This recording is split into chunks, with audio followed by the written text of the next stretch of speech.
News is it's finally here. What are we talking about though?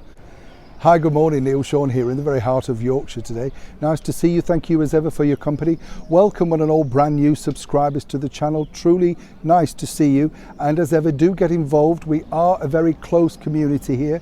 We are respectful, let me point that out. And we like to think we keep things clean and tidy. We don't like any bad swear words.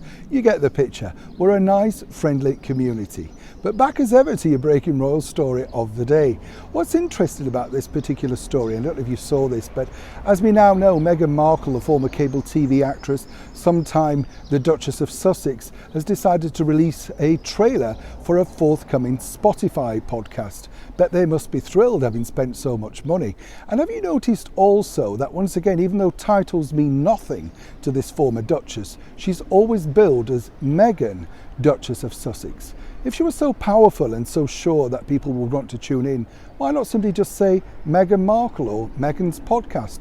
She's equally famous just in those two names. In fact, I would say more famous in that name than she is as the Duchess of Sussex. Let's be honest, Sussex have never seen her apart from that one visit when she went to see them pre-wedding. Didn't she look happy on that day, by the way? More so though, moving back to the podcast, there's a big story going around that she's now being paid millions of pounds for this particular one episode. Absolute tosh, let me tell you. It doesn't work like that.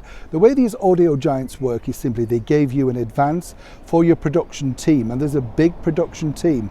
I don't understand really why it costs so much. It's a microphone, your content, and hopefully a forceful personality. I'll leave it there. But basically, apart from the research, it isn't that expensive to make as in the podcast. But apparently, according to the spin doctors, she's being paid millions of pounds. That's not true. So Meghan's first podcast is all about empowering women, the usual stuff.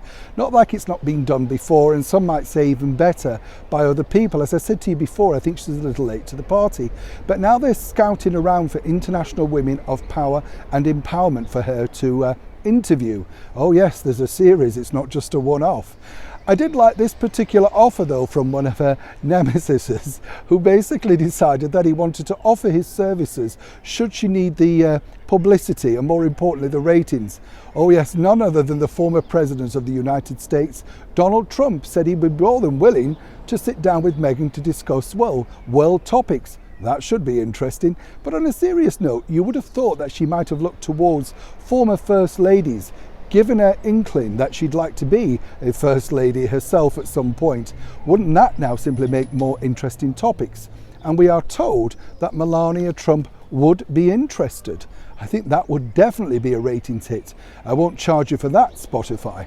But more seriously, moving forward, this really all hinges on the fact that if we don't download, tune in, and of course listen, then there could be tricky times ahead, allegedly, for Meghan Markle and that ongoing deal with Spotify. It's all about ratings, and more importantly, it's all about how long we listen for. Now, I know I've waffled and talked too much, so I'm going to say goodbye. Neil Sean, Yorkshire, England.